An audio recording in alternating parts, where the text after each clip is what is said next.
From the Casey State Bank Digital First Studio at WTWO, this is the Goin to the Endzone podcast. Sponsored by Terre Haute Chevrolet, Indiana State University, and Kirshner Building Centers.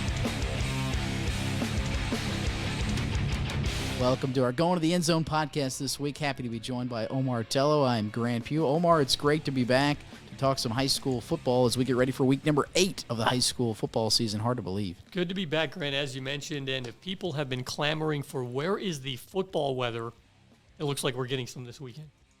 Yeah, we are getting football weather indeed. We've been lucky, though. Stayed dry for most of the high school football season. We had that one Friday night where it was rainy, but hey, we've been dry. A couple of big games this week. Omar, what stands out to you first as we get set for week number 8? Let's take a look back to week number 7. You got a chance to see West Vigo in action last week. They came up short, but they did bring home our play of the night honors. Yeah, Eli Roach had that nice 94-yard touchdown. Their offense didn't see a problem there at North Putnam. North Putnam is really good offensively. I think West Vigo would kind of like to tighten down the defense just a little bit. We mentioned they've given up a lot of points the past 2 weeks. But first year for head coach Aaron Clements, I think he's still kind of trying to install his system. But a lot of good pieces there to build on. And I think if they can just kind of get the defense a little bit improved there, they could really be good in the future. You know, but we were talking about the other games here on the slate. Yeah, a bunch of big games coming up this week. Let's look at North and South first. South came up short on the road last Friday night. Had a tough place to play, of course. And North got a big home win on senior night. Homecoming. Wasn't senior night, it was homecoming. North beat Southport. What are your thoughts on the Patriots and Braves? They're both hitting the road to Indy on Friday, Omar. Tough luck, as you mentioned, Grant, with South. They had that big play with Josh Cottee right before the half. Looked like they might score. Had they not tackled him, they definitely don't get shut out at least. So that was kind of tough for them. And then North, as you mentioned, coming back like on homecoming, I think Coach Blundell has them, kind of improving as the season goes on, which has been a tough year for them. But obviously, you just kind of want to see at least some improvement week to week. But as you mentioned, both tough road games this week, North at Indy Chittard and South at Southport. We'll see what the Patriots and Braves can do. The Northview Knights have had 3 tough games in a row. Omar, they have a big one on the road this Friday trying to get back in the win column. They head to the Edgewood Mustangs in the red turf over in Ellettsville. Red turf there, yeah. Coach Rates, I'm sure, and the guys are just clamping at the bit to kind of break out of this streak that they're in, which is, we don't usually see this from Northview. They're a very solid team, always well coached, good players. But on the road at Edgewood, maybe this is the week they finally kind of get back into the win column.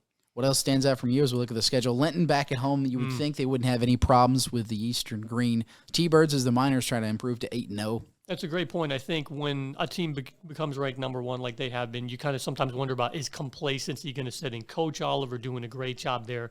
No complacency whatsoever. It's like they say, practice against perfect. That almost seems like what they've been doing. And this week, back home, taking on Eastern Green. So you would kind of expect the Miners to just keep rolling there. We'll see what happens there. A couple of other key games. The South Vermillion Wildcats at home against Seeger, a chance for Coach Barrett and company to win a Wabash River Conference championship. The Wildcats and Wildcat Nation are going to be fired up Friday. Saw them a couple weeks ago, Grant. They were playing Riverton Park there for the Milk Can. They won that game 38-0 shutout. They just seem to be firing on all cylinders. Very explosive team, and you would figure at home this week they would like to get it done and clinch that title for the Wildcat fans. Great atmosphere there, by the way. Sullivan Golden Arrows trying to be road warriors. They have that long trip. We've both done it to Indian Creek on Friday. The Arrows look to get a big win after beating Edgewood last week. Yeah, I'm sure they were glad to get back kind of on the winning track too, But that's one of those where you leave at like 2 in the afternoon or something, kind of long trip to Indian Creek there to Trafalgar. But looked for the Arrows to kind of continue their winning ways there. Get an early start there. How about West Vigo? They were our play of the night, as you said, Eli Roach's 94-yard touchdown run. West Vigo finally back at home. Feel like it's been a while. Hosting Cloverdale. Vikings looking to get back in the win column. Yeah, Coach Clements and the guys, I think nice to be back at home again. Caleb Mars, they had some really good plays on offense. It seems like almost every week you can count on Preston Montgomery to break like a 40 or 50-yard touchdown, so he's been good. You mentioned Eli Roach winning the play of the night. So they do have some pieces there. They can be dynamic offensively. I think if they can just either improve on defense, or the other key is can you get turnovers? Because that's the other way to stop teams' drives. So if they could kind of improve on that a little bit, but Cloverdale kind of coming in, I'm sure they'd like to get the win on this Friday night. Take a look at some of our schedule over in Illinois. Red Hills at KZU Westfield. Lawrenceville will play on Saturday at OPH. The Marshall Lions at Newton. We've got to touch on, big one though, only at Robinson. Robinson has been They've won play of the night twice so far this high school football season. They have a good team with, of course, Wes Jackson at quarterback. They're hosting Olney on Friday. Should be a big one, Omar. Yeah, Wes Jackson, as you mentioned, had that play of the night win a couple weeks ago, and it's been a pleasant surprise for them. I think they're playing like really well, and I think like to keep it going here against Olney. That game on Friday, I believe, right? It is on Friday. Saturday, yeah. Some of these Saturday games, some of these Friday games, you never know in Illinois. Hey, we have a big podcast interview coming your way next. Rose-Hulman head football coach Jeff Sokol will join us. The Fightin Engineers have homecoming this weekend out on the east side. It is a big game. Don't go anywhere. Coach Sokol in studio to talk to us right after a look at this week's matchups.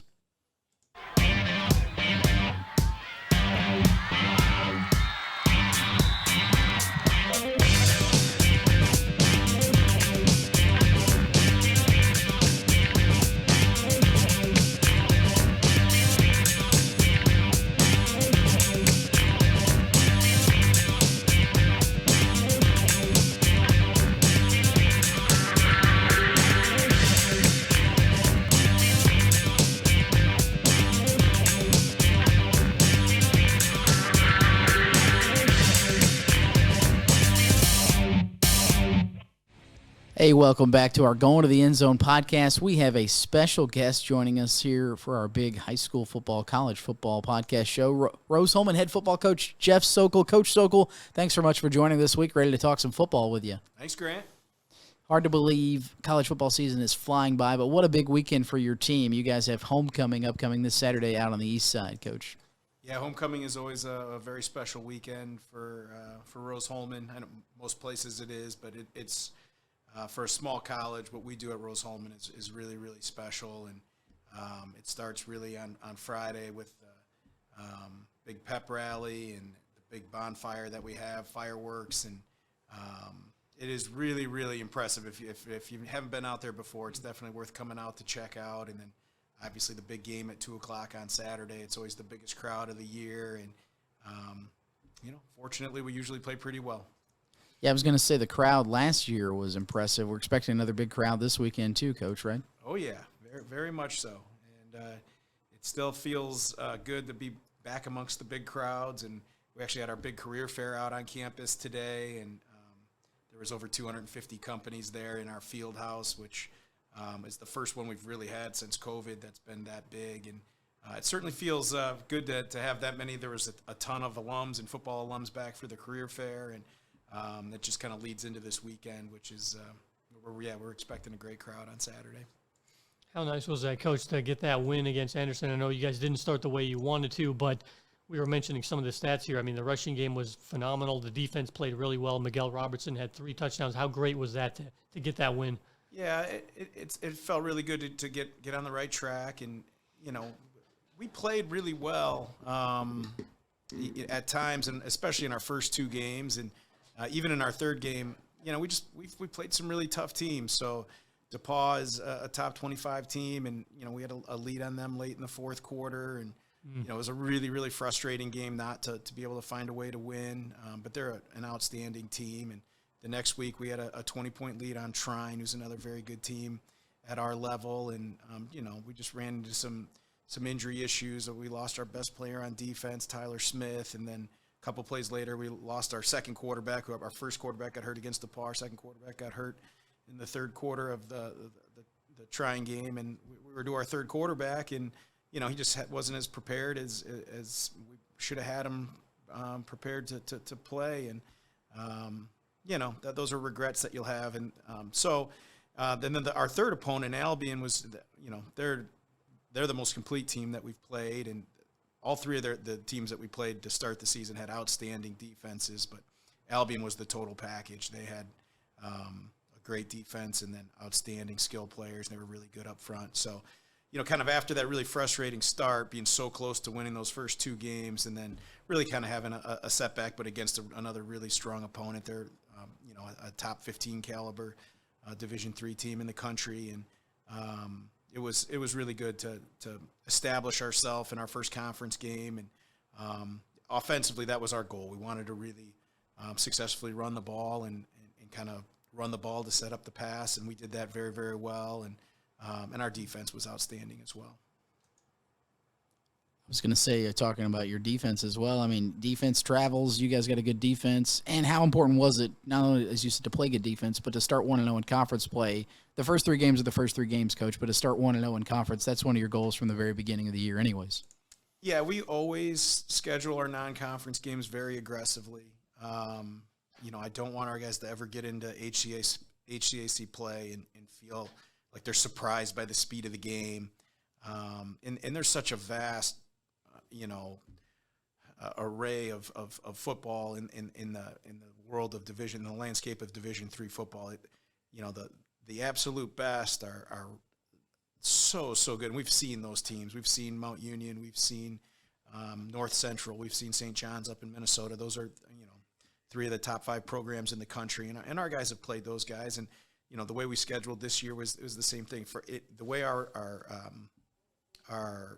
playoffs work and the way our tiebreaker and our conference works, they really incentivize you to play tough competition. So we definitely always have a challenging schedule like that. But our guys on defense played really, really well, and certainly we were up to the challenge. We got stops in all those games against some really great teams. So. Coach, we always enjoy covering you guys, an entertaining brand of football. I thought about something I wanted to ask you was you've been at Rose-Hulman for a really long time. What do you enjoy most about coaching over there? I mean, it's for me, it's a quality of life thing. My wife and I love living in Terre Haute, and I love working at Rose-Hulman. The student athletes are just outstanding, and the people in our athletic department are great to work with and work for. And I just love coming to work every day, and I tell people all the time I got the best job in the world.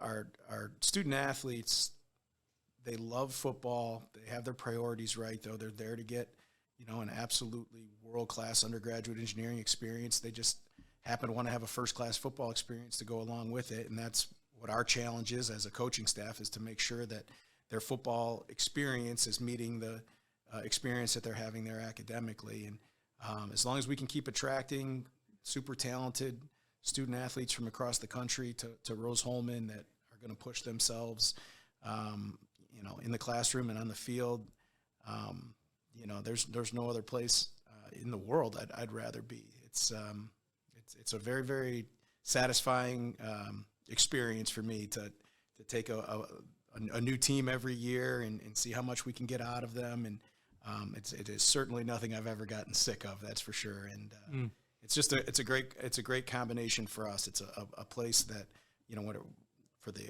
cost of living to the the stuff that we were able to do in the community with our sons, and then in combination with just being able to work at a place that I really love. I thoroughly enjoy my time at Rose-Hulman here, and plan on spending the rest of the years I got coaching right here doing it until they make me stop, I suppose. That's a good thing for sure. It helps. You guys have some of the best facilities in the country too, Coach. Think about your turf field, and you got the new video board out there this year. Your facilities have always been A+, and that goes this year. You guys got a new video board everyone's excited about too. Yeah, when I took the job 12 years ago, I thought we had great facilities then, and it's the 25th anniversary of the SRC this year, which is a big celebration we're having at homecoming as well. Just which, if you walk in that building, you would never suspect that it's 25 years old. They've done, our facility staff, Seth Woodison and his crew, do such an amazing job updating our facilities and maintaining our facilities. That's a state-of-the-art facility. We've kind of grown as an athletic department, so we're going to be expanding that as well here in the near future. But, that, our stadium, the weight room, the locker room, you add the turf field that we got in 2019, which I think is the finest surface to play college football on in the country. It really does play fast, and it's been super safe. We've had very few issues with it. I would put up our field against anyone in the countries, and then you add the scoreboard that we added this year. It really makes the game day experience very neat and completely different. It was that first night game was it was almost disorienting with the big scoreboard going, and then we have the down markers with the the down and distance that light Sure. up, and it's like you're kind of looking everywhere. You're used to just seeing the play clock and the old scoreboard, and those were the only things that you could really notice. But now it's like kind of walking into a casino or something, and it's just you don't even know where to look. There's so many things catching your eye. We like the football casino there. I want to say too, Coach. I mean, SID department. Shout out to Kevin Linke. I mean, is there anyone better in the country? With Kevin and his staff, they're always timely and efficient with what they do. Yeah, shout out to Kevin and all of you guys at Rose for keeping us informed about everything going on. Speaking of being at Rose-Hulman for a long time, Kevin Linke has he's been the best at what he does in the country, doing it. We're very fortunate to have him at Rose-Hulman, no doubt about it. A Rose alum that has never really left. For sure. We've talked X's and O's. We've talked college football. Let's go in your mind a little bit, Coach. Is there a couple things you want to do game day? You have the same music you listen to. Certainly homecoming game day, maybe a little different than you'd see any other game day. But what's one or two things you want to do game day morning, whether it's eat the same breakfast? You know, coaches can be routine. Take us through your game day routine, Coach, for the Engineers. Well, I'm always a shirt and tie guy. It actually started my first year on homecoming. I wore a polo on the sideline the first 2 games of my career, and we lost them both. And then for homecoming, I had a function after I talked to our recruits. I went and I had to talk to this group of alums up in the balcony of the SRC that overlooks the football stadium. So I went and did that, and I just kind of realized, I'm supposed to be out on the field. So I just took off my jacket and threw on a pullover and went out and with the tie on underneath it, and we won. That was my first win at Rose-Hulman, so I've worn the tie ever since. I figured I'm winless in a polo, and I'm undefeated in a shirt and tie. I'm not still undefeated, unfortunately, in a shirt and tie, but haven't given up on it. I'm still rocking it. That's important to me. And then at our team meal, especially at our home games, I always eat with the quarterbacks, who I also coach, and we always just go around the league and talk about who all our opponents are playing and talk about how we think each game's going to turn out. That's always something I look forward to on game day. Anything specific on that team meal? Does it matter? Just what is there anything, you know? We've had a variety of kickoff times. We had a noon kickoff and a 7 p.m. kickoff, and usually we're kind of right in that brunch area. So there's the good folks at Bon Appetit on our campus do a great job keeping us guessing. But they do make an amazing Caesar salad, chicken Caesar salad that we usually have for pregame, but not when you're eating at 9 a.m. for that noon kickoff. For sure. Probably for the part that the coaches seem to enjoy the most. Coach, do you have any questions for me and Grant? We always have to ask you guys questions, but we thought we'd open it up to you. Turn the mic over to you, Coach, for ask us a question or two. Oh, boy. No pressure, though. All right. Well, so I always am curious, between all the schools, and I'll put you guys on the spot. You guys pull for Terre Haute North or Terre Haute South, or man. He is calling us out right away. That's a tough one, man. Yeah. The good part is, Coach, we almost never have to go to both. In the sense, so like if we're at Terre Haute North that day, man, we're pulling for the Patriots to win, and if it's South, kind of the same way, The only time, of course, is when they play each other. Yes. Yeah, but I mean, Grant this year even he wore like neutral colors. Stay neutral down the line. Yeah. You have a lot of big rivalries like that. You got Terre Haute North, Terre Haute South. Just played soccer earlier in the week. South got them 3-0, but North won regular season. But when you have games like that, you just want to see a good high school football game or a high school soccer game, whatever happens between those two schools. You're always torn, like which side of the field do you shoot on? Yeah. Yeah, you got to play into the sun factor. You don't want to be shooting into the sun sometimes. Although now the days are getting shorter, we're gonna have to throw on that extra jacket in the car and not face the sun on a Friday night. That was a good question, Coach. What about another one? Oh boy! All right, let's see here. Anything. That's what's fun about this podcast. It's open. We want to talk football, but obviously food is very important. Shirt and ties. Omar and I wear shirt and ties every day too, so we can attest to your shirt and tie game day attire and like that as well. Well, I'm a Lions fan. Sorry. Grew up in Detroit. Sorry for your loss. Tough times always. We've had an A playoff win in my 48-year life here. 91, right? Yeah, 91. Great team. That was a great team. That was a great Barry team. Sanders. Who do you guys like in the NFL?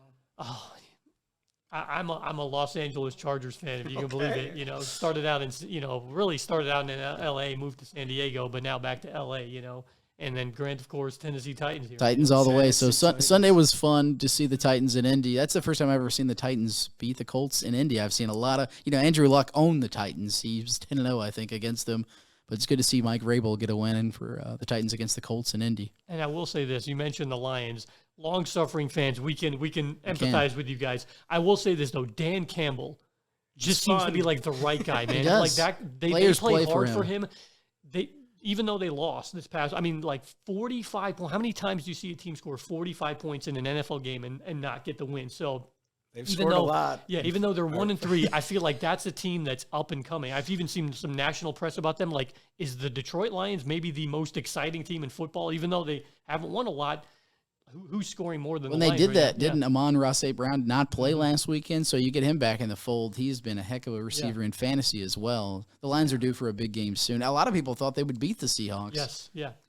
They have been much more entertaining to watch. That is for sure. Yeah. Be good to see them go and get some W's. I know they feel the same way. But I'll tell you, NFL fans as we are, we can just respect people that are Detroit Lions fans. You're loyal to your team. Who has it tougher than probably Lions fans historically? You know? I was going to say, I work with a bunch of Browns fans. They don't have it too much better, that's for sure. They are getting Deshaun Watson back, we think, in a couple of weeks. We'll have to wait and see. I was going to ask you, Coach, great questions about NFL. What's your Saturday like after the game? Do you go back right away, watch some film? Certainly you're always studying for the next opponent. Saturdays, do you ever find time to throw a football game on Saturday night? Yeah. Take us through your Saturday evening after Rose plays an afternoon game. Yeah, I really love college football, and that's my favorite part of just once our game ends. And I don't usually, unless something crazy happened, I usually try not to watch our game Saturday night. I wait till Sunday morning. But yeah, I just like to get back home and spend some time with my wife and kids and watch college football. My wife is usually like, "You have really more football? Like you need to," but I really don't get to watch that much, and it's very rare that I get to watch an NFL game because Sunday's a big work day for us, and all through Monday night. So I really don't watch much NFL. Thanksgiving's usually the first time I get an opportunity to watch the Lions, but I did watch the Hard Knocks this year. That was cool. It got me into it. So I've been trying to at least follow them a little closer than I've been. But I do love watching all the college football games, and I really one of the things I really enjoy is with the way technology is now is I can watch Division III games from across the country. So there's night game like last week. There was North Central and Wheaton played a night game, and DePaul played Denison in a night game, and those are games that are important in the world of Division III. So I like to throw those games on too. Sometimes I'll have those on my phone, and a Big Ten or SEC game up on the TV. But usually following the Division III game more closely. Than the you other got ones. work to do always. So you're always working this time of the year. But I wanted to ask, that's cool. You get some chance to enjoy college football. We love college football around here. We can't wait to see what happens homecoming this weekend, Coach Sokol. All right. Good luck to you, Coach. Thank you. We're pulling for you.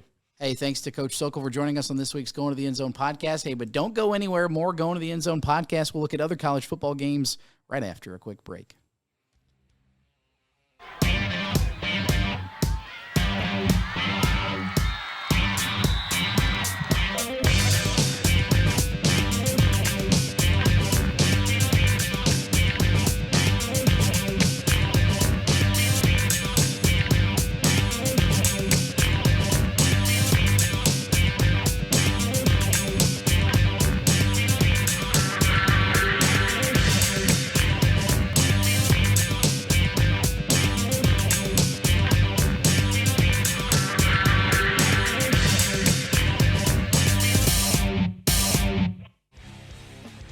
Welcome back to our Going to the End Zone podcast. Big thanks to Rose-Hulman head coach Jeff Sokol for joining us as our special guest this week. Don't forget Rose-Hulman homecoming upcoming this weekend, Omar.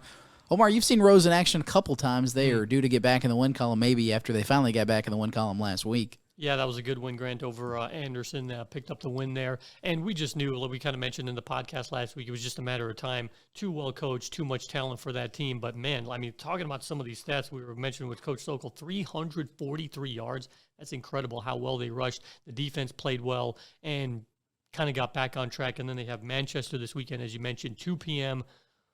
Should be a little cool there, but perfectly set up for them, I think, to hopefully get their second win and get to 2-3 on the season. We're going to touch on a lot of college football. Omar, you were there again on Saturday. What another win for St. Mary of the Woods. They're now 3-0 on the college football inaugural season for sprint football. I'll tell you, I really encourage, Grant, people to get out there and watch them. They play at West Vigo this fall, and they are an explosive team. They put up 48 points again in a victory on Saturday, and Coach Blaine Powell just has them rolling.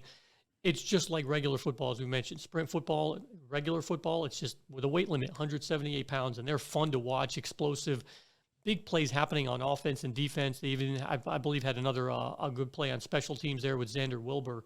So just a fun team to watch, and I think next year it'll be so interesting to see them when they get their on-campus stadium, what that's going to look like there. Can't wait to see what happens there. They get the bye this week, as you said. ISU, the schedule does not get any easier. They made some plays, had a chance late at Northern Iowa.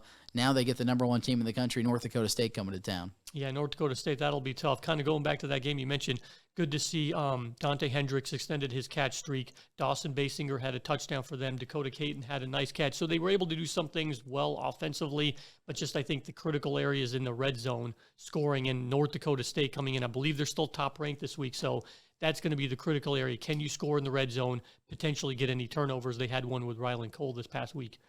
Dante Hendricks moving up the receiving ranks all-time at ISU. We'll see what happened. Coach Mallory did say Michael Halpert's going to be back this week. Now, Gavin Screws is going to be a game-time decision. His arm was in a sling at practice as of Wednesday. We'll have to see. He can't go at quarterback. Omar, you might see a couple of other guys. Gavin, he hung in there tough last week. They had a chance to win the game late. If Gavin can't go, it could be Cade Chambers, of course, or Evan Elias. You could even see some Halpert running the Wildcat as well. Yeah, they've definitely done that in the past. As I mentioned, I think Evan got in the game there late, and they also had Cade Chambers. So we'll see kind of how it goes. It's one of those tough things where you get to the game and you have to decide, like, hey, is he good enough to go, But certainly going to be a tough matchup for them Saturday, 1 o'clock at the stadium there. True test for the defense again as well. They have played well against the run. Jeff Brown, a big game last week. Ryland Cole got the interception, had the the injury. He was in his arm had the thing on his arm, but he still had the interception. True test for the defense again this week after a solid day against Northern Iowa last weekend. How impressive was that? It's tough enough to get an interception, and then he's got like his arm wrapped up. Club is what I wanted to say. He still got it picked up the interception there. But and then Jeff, as you mentioned, making some good plays for them. Certainly, it's not one of those things that you hang your head about because they were right there. I mean, once Dawson scored the touchdown, they were like within 2, and then Northern Iowa goes down for like the field goal. But certainly, I think they'll be glad to get back at home, and we'll see, like you said, kind of get the quarterback situation situated there, and we'll see what they can do on Saturday against North Dakota State. Another 1 o'clock start for ISU at Memorial Stadium. As Coach Mal said last week on our podcast, he likes those 1 o'clock starts. If you want to watch the Coach Mal podcast, it's up on our website as well, mywabashvalley.com. We'll see what happens there. Over in Bloomington, Omar, big noon kickoff on Fox. It's going to be a big one. Michigan comes to town against IU. IU had some chances late against Nebraska, but now they get Michigan this week. I tell you, tough game. 4th-ranked Michigan coming in. Last week, I heard Coach Harbaugh say this is a be careful game going into Iowa, but they took care of their business there. Now, 2nd game, back-to-back on the road. Early noon kickoff, I always wonder, like, is that an advantage for the home team where, like, it's not a primetime game, so you don't get as much hype going into the game, but going to be a tall ask for Tom Allen and company to try to knock off the 4th-ranked Michigan Wolverines Saturday. Michigan has Penn State next weekend, so they could be looking ahead as well. We'll have to see what happens there. Purdue, they get Maryland after Purdue got that big win at Minnesota. We'll see what the Boilers can do this weekend, Omar, as well. How about that? We didn't even know if Aiden O'Connell was going to play, and then all of a sudden Saturday morning they're like, hey, yeah, he's playing, and significant upset, I would say. I mean, Minnesota was undefeated, but Cam Allen had 2 interceptions against Tanner Morgan. Morgan threw 3 total in the game. That's sort of the frustration, I think, for Purdue fans sometimes is what they're capable of. And if they just don't have those penalties at the end of the Syracuse game, you could argue they could have won 2 games in a row right there, So kind of like to see them get back on track. But certainly the fact that Aiden O'Connell is playing, I feel like they're going to have a chance in the Big Ten games. We'll see what happens with Purdue on the road in Maryland. And finally, Notre Dame going out to Vegas, Shamrock Series game, say that correctly, against BYU. Primetime game. You can see it on WTWO. A big test for the Irish going out west, wearing those different uniforms against BYU. Yeah, tough nationally ranked team there. And this is the kind of a game where I think Marcus Freeman really wants to get this kind of a game, just to kind of have, like, would you say maybe a signature win so far for him early in his tenure here. But what a time, what a team to do it, maybe potentially on Saturday night in prime time. Hey, thanks for watching this week's Going to the Endzone podcast. The big thanks to Coach Sokol. We'll probably see you around at a football game this weekend.